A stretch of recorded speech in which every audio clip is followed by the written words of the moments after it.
To invite the last panelist for this session. Last but not least, Associate Professor Dr. Muhammad Ruslan Muhammad Noor, the Secretary General of Muslim Scholar Association of Malaysia, of Persatuan Ulama Malaysia, and he will present the topic in defense of Al-Aqsa and Baitul Maqdis intellectual arguments. So, please, Dr. Ruslan. Bismillahirrahmanirrahim. Alhamdulillahirabbil alamin wa bihi nasta'in wa la udwana illa 'alal zalimin. Subhanaka la 'ilma lana illa ma 'allamtana innaka antal alimul hakim. Wa la haula wa la quwwata illa billahil 'aliyyil 'azim. Assalamualaikum warahmatullahi wabarakatuh.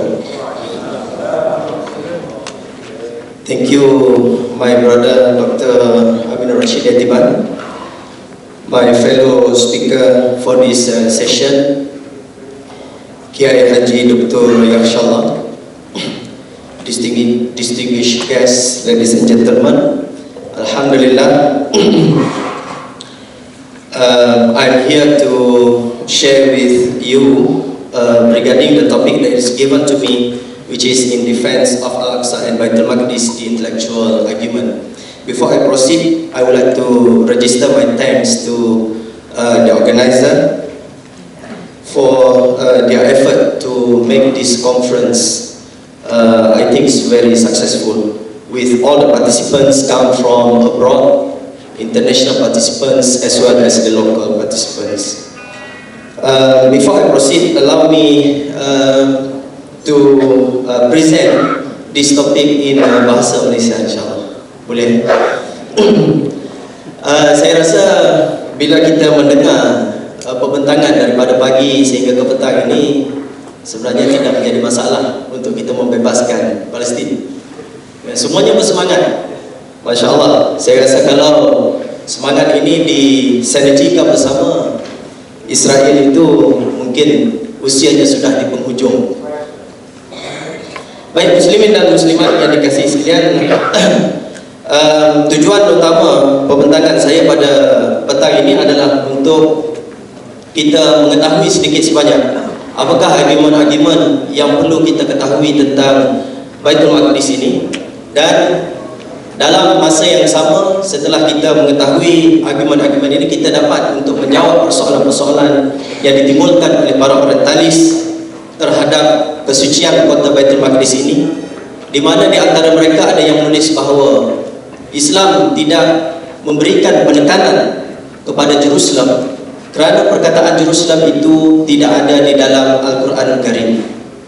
Ini adalah satu persoalan utama yang dikemukakan oleh mereka, dan kebanyakan daripada para pengkaji di seluruh dunia, pengkaji-pengkaji Islam, kita sangat familiar ataupun kita sangat suka untuk menggunakan reference daripada penulisan-penulisan orientalis ini, termasuklah Encyclopedia of Islam yang sebenarnya dikarang ataupun ditulis oleh para orientalis, dan di dalamnya ada satu entry berkaitan dengan Quds, di mana penulisnya adalah daripada orientalis yang menyatakan bahawa Islam tidak memberikan penekanan kerana perkataan itu tidak ada di dalam Al-Quran Al-Karim.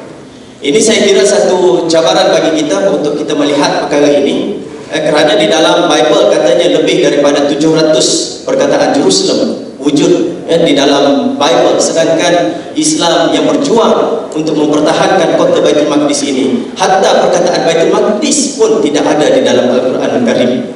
Perkataan Al-Quds pun tidak ada di dalam Al-Quran Al-Karim. Ini satu cabaran bagi kita untuk mengetahui bagaimanakah perkara ini boleh kita fahami lebih lanjut. Muslimin dan muslimat yang dikasihi sekalian, keistimewaan Al-Aqsa dan Baitul Maqdis ini seperti mana yang telah kita ketahui, bahawa yang pertama adalah lokasinya adalah lokasi di mana tempat Baitul Maqdis Al-Aqsa ini adalah tanah yang diberkati, Al-Ardul lati barakna fiha lil alamin. Dan di dalam surah Al-Isra itu disebutkan alladzi barakna haulahu, yang diberkati di sekelilingnya, dan di dalam surah Al-Anbiya mengatakan bahawa tanah itu diberkati di dalamnya. Untuk siapa? Lil alamin. Perkataan lil alamin, saya kira saya sudah mengulas perkataan lil alamin ini di dalam penulisan saya. Boleh Google, boleh tanya Syekh Google, insyaAllah.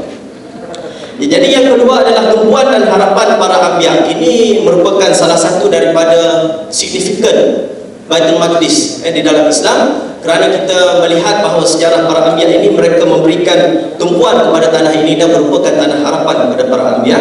Yang ketiga, masjid kedua dibina selepas daripada Masjidil Haram ataupun selepas daripada pembinaan Kaabah Syarif. Saya rasa ini jarang diketahui oleh kita, dan bagaimana kita ingin melihat bahawa memang benar Masjidil Aqsa ini adalah masjid yang kedua, rumah ibadat yang kedua dibina selepas daripada Kaabah Syarif. Kemudian yang keempat adalah ianya merupakan kiblat pertama umat Islam selepas daripada peristiwa Isra dan Mi'raj sekurang-kurangnya. Selepas daripada Nabi Muhammad SAW menjalani peristiwa Isra dan Mi'raj itu, Nabi Muhammad turun daripada bertemu dengan Allah Subhanahu Wa Taala, dan solat yang dilakukan selepas daripada itu adalah solat yang menghadap ke Baitul Maqdis. Yang kelima, ia merupakan bumi Isra dan Mi'raj. Yang keenam, ia adalah bumi yang mempunyai inclusive vision, iaitu sebagai paksi kedamaian untuk semua bangsa. Di dalam sejarah Baitul Maqdis, Palestin ini, tidak pernah di dalam sejarah Islam pergolakan berlaku apabila Islam memerintah kota Baitul Maqdis. Pergolakan berlaku apabila Islam tidak memerintah kota Baitul Maqdis, dan kota Baitul Maqdis ini diperintah oleh agama lain seperti agama Kristian dan juga Yahudi yang sekarang ini berlaku.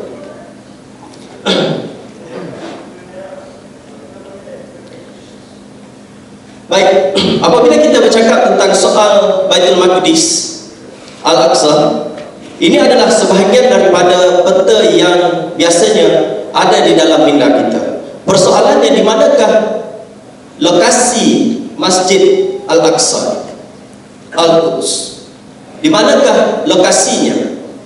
Sebahagian daripada para orientalis dia kata, ketika Nabi Muhammad SAW melaksanakan ataupun diperjalankan oleh Allah Subhanahu Wa Taala daripada Masjidil Haram ke Masjidil Aqsa, Masjid Al-Aqsa itu tidak wujud di Baitul Maqdis.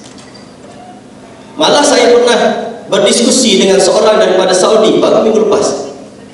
Dia kata apabila Nabi Muhammad SAW menyebutkan bahawa sesiapa yang melakukan umrah daripada Masjidil Aqsa ke Mekah akan mendapat sekian banyak pahala, dia bagi tahu saya bahawa Masjidil Aqsa yang dimaksudkan oleh Rasulullah SAW itu adalah masjid di Ja'rah, bukan di Baitul Maqdis. Saya kata ini satu benda yang ajaib, kerana saya tak pernah lihat satu tafsir pun yang mengatakan bahawa Masjidil Aqsa itu adalah masjid di Ja'rah. Tapi inilah kefahaman yang datang pada saya, dan bukan calon-calon orang daripada Saudi ini, Masya Allah lah kalau kita lihat ya. Tapi mereka pun boleh untuk menanggapi pemahaman-pemahaman yang salah tentang Baitul Maqdis ini. Baik, objektif kita adalah untuk memperjelaskan perkara ini, dan metod yang digunakan adalah metod interdisciplinary yang menggabungkan persejarahan dan beberapa subjek-subjek sokongan yang lain ya, untuk kita melihat perkara ini. Sumber rujukan utama kita sudah pastilah Al-Quran dan As-Sunnah, dan juga kitab pengajian Islam, terutamanya kitab-kitab yang berkaitan dengan tarikh, berkaitan dengan sirah, catatan geografi ya. Al-Maqdisi menulis ya, tentang catatan-catatan berkaitan sempadan Baitul Maqdis, tetapi jarang untuk dikaji oleh pengkaji-pengkaji Muslim. Yang mengkajinya adalah orang-orang daripada golongan Yahudi, dan juga kitab-kitab lainlah yang berkaitan dengannya.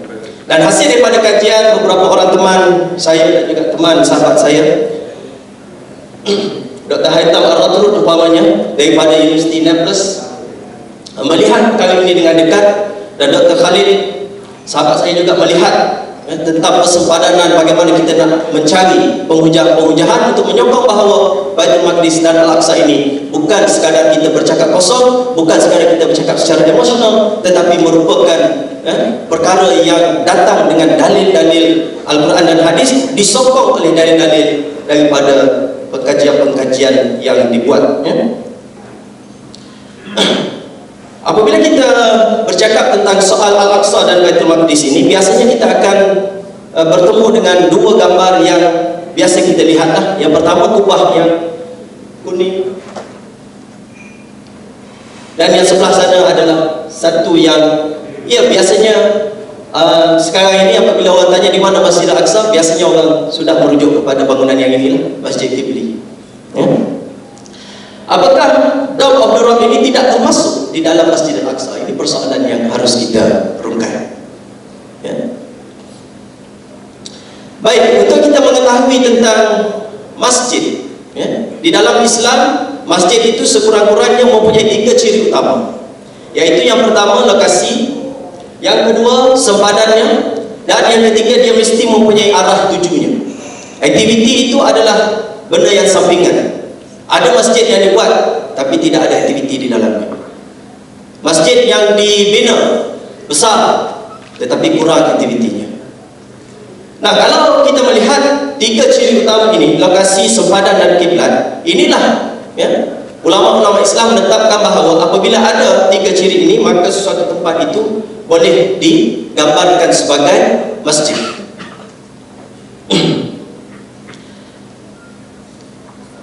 Kalau kita lihat gambar di hadapan ini, saya membawakan gambar Dome of the Rock, ataupun dalam terjemahan kita kata kubah batu. Di dalam bahasa Arab dia panggil kubah tusaf. Kubah di dalamnya ada batu. Penerangan selepas ini insya-Allah kita akan melihat kepada dinding yang ada di sekitar 2 binaan utama ini. Baik, persoalan yang mungkin timbul daripada kawasan itu ialah mengapakah pagar Al-Aqsa mempunyai sempadan yang tidak sama panjang. Bukan pagar ni, dinding ni. Bila kita terjemah ni, kita nak cari satu perkataan yang tepat pun agak sukar juga ya. Adakah bentuk ini memang direka sedemikian rupa? Apakah mereka cipta bangunan Al-Aqsa ini tidak tahu mengukur untuk membina tembok-tembok ini? Dan adakah sempadan Al-Aqsa pada zaman sekarang sama dengan sempadan Al-Aqsa yang dilawati oleh Nabi Muhammad SAW? Dan apakah sejarah Al-Aqsa itu sendiri? Jadi adakah benar sempadan Al-Aqsa sebelum pembebasan pertama di tangan Sayyidina Umar merupakan sebuah masjid? Sekiranya benar, apakah bukti yang kita boleh kumpulkan ataupun kita boleh tonjolkan?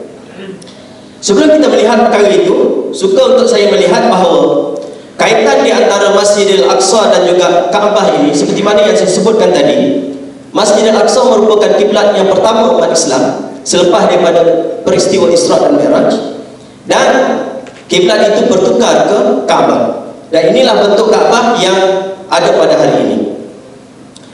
Kalau kita lihat pengimejan semula menerusi komputer, bangunan Kaabah yang dibina oleh Ibrahim beginilah rupanya, yang dibina semula oleh Nabi Ibrahim alaihissalam. Wa idh yarfa'u Ibrahim. Baik, ini pengimejan semula Kaabah berdasarkan laporan daripada sumber sejarah Al-Azraqi yang menulis pada tahun 222 Hijrah. Ini paparan semula imej komputer, satu bangunan Kaabah dan satu lagi adalah Masjid Al-Aqsa. Bangunan sempadan Masjid Al-Aqsa di bawah itu ya. Nah, kalau kita lihat di sini pengkajian yang dibuat oleh pengkaji-pengkaji, mereka menemui satu benda yang sangat istimewa, iaitulah sempadan Al-Aqsa dan juga Kaabah ini dibina dalam bentuk yang sama. Dalam bentuk yang sama, Kaabah dan juga Masjid Al-Aqsa. Jajaran sisi itu adalah sama di antara dua binaan ini. Hanya cuma dia punya besar jarak itu sedikit berbeza lah. Tapi apabila kita membuat pengimejan komputer, kita mendapati bahawa kedudukannya, bentuknya adalah sama. Apakah kaitan antara Sidi Mina Aqsa ini dengan Sidi rumah ibadat yang awal? Rumah ibadat yang awal itu tadi Kaabah. Yang pertama, semua sudut Al-Aqsa adalah sama dengan sudut Kaabah. Yang kedua, semua panjang Al-Aqsa adalah sejajar dengan panjang Kaabah. Dan yang ketiga, kita boleh simpulkan bahawa terdapat persamaan yang agak ketara antara Al-Aqsa dan Kaabah ini. Kalau kita lihat perbandingan melalui imej bertindih, kita dapati bahawa ianya adalah selari di antara binaan Kaabah dan juga binaan Al-Aqsa. Cuma sebahagian daripada binaan Al-Aqsa itu lebih sedikit di belakang sana, kerana ini adalah ruang tambahan yang dilakukan selepas daripada Islam menguasai kota Baitul Maqdis. Daripada imej ini kita dapat memahami bahawa bangunan sebenar Al-Aqsa adalah seperti yang boleh dilihat di garis putus-putus itu, yang mana dia punya binaannya adalah sejajar di antara Kaabah dan juga Al-Aqsa.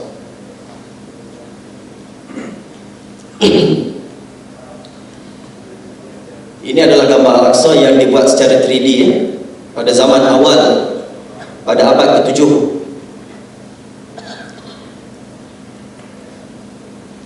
Okey, dapatan daripada kajian ini menunjukkan bahawa terdapat kaitan yang rapat di antara Masjid Al-Aqsa dan juga Kaabah. Dari sudut pembinanya, apakah ia dibina oleh orang yang sama ataupun dibina oleh orang yang berasingkan?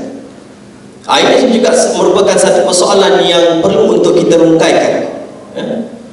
Kalau kita lihat dari sudut binaannya sama, apakah ia dibuat oleh arkitek selepas daripada satu zaman ataupun dibuat pada zaman yang sama?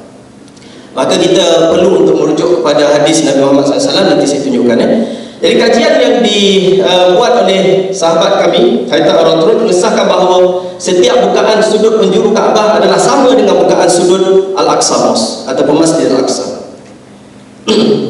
Kiraan itu dibuat sendiri dan mengesahkan bahawa ini adalah satu bentuk kemujizatan yang berlaku kepada rumah ibadat yang namanya disebutkan di dalam Al-Quran Al-Karim sebagai Masjid Al-Aqsa dan juga Al-Kaabah Syarifah.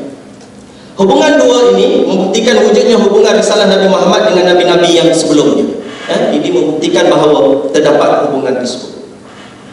Kita lihat sedikit lagi, gambar ini menunjukkan plan Al-Aqsa dengan seluruh monumen Islam yang ada di atasnya, yang mana garisan merah ini menunjukkan ia menghadap kepada satu arah tertentu. Arah manakah yang ditujui oleh sempadan Masjid Al-Aqsa ini?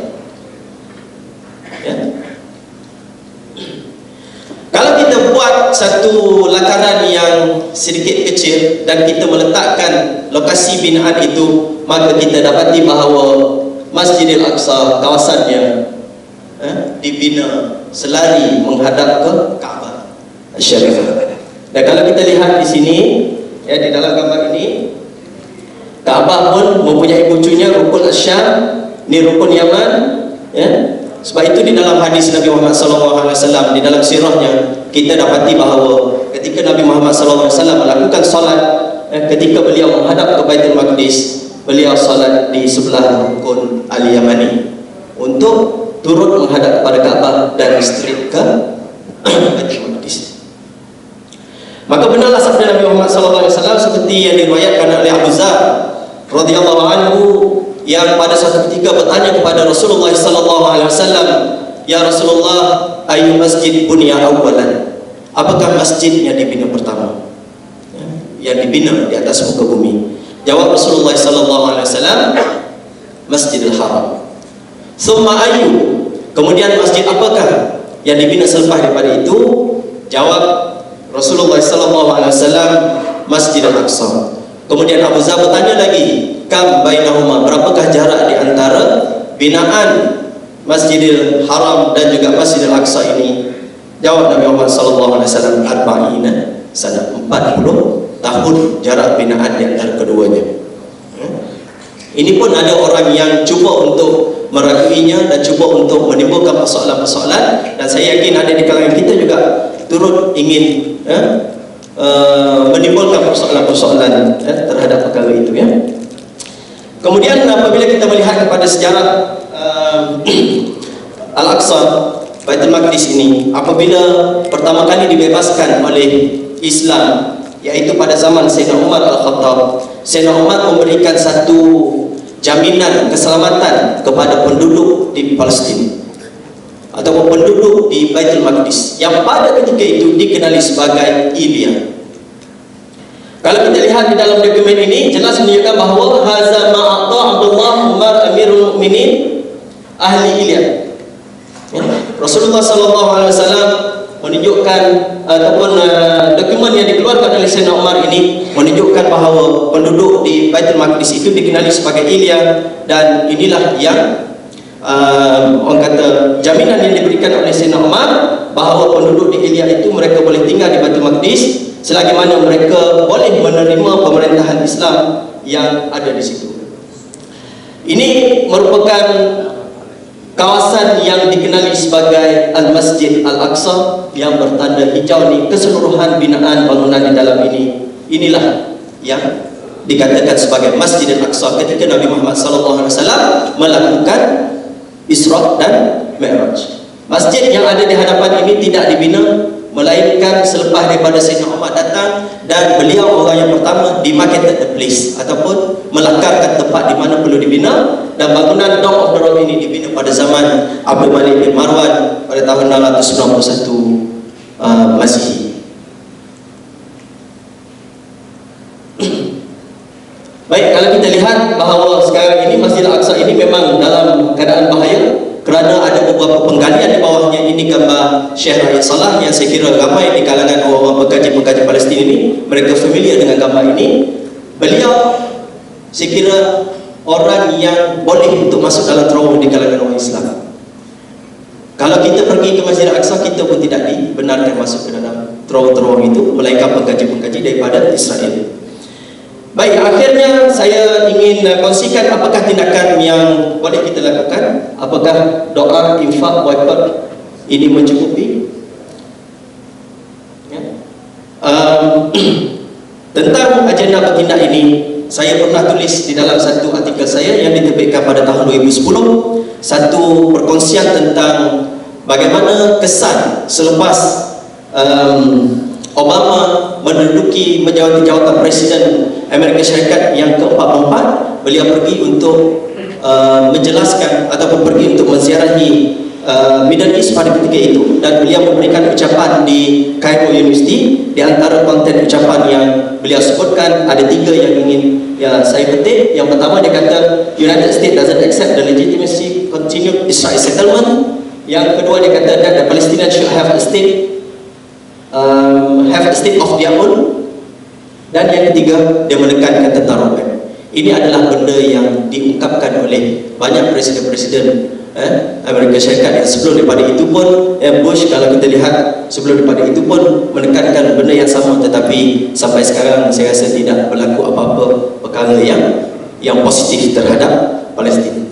Jadi langkah strategik yang pernah saya bincangkan sebelum ini di dalam penulisan saya, yang pertama, rakyat mesti disedarkan tentang kepentingan Palestin dan Baitul Maqdis dalam Islam. Yang kedua, Israel mesti didesak patuhi resolusi PBB. Ini memang kalau kita lihat resolusi daripada zaman dulu sampai sekarang tidak pernah dipatuhi oleh mereka, ya, seperti mana yang dibentangkan oleh Yang Berhormat Dr. Syed Azman tadi pun kita lihat perkara tersebut. Kemudian kita tidak perlu bergantung pada Amerika dan sekutunya. Ini suatu yang memang sangat sukar untuk kita lakukan. Apabila Presiden Obama datang ke Malaysia, apa kita lihat, Masya Allah, kebergantungan kita kepada Amerika itu memang tersangklah tinggi. Yang keempat, bebaskan penganut agama Yahudi daripada fahaman Zionis, kerana Zionis inilah yang sebenarnya mengancam tentang isu-isu keselamatan di Timur Tengah itu.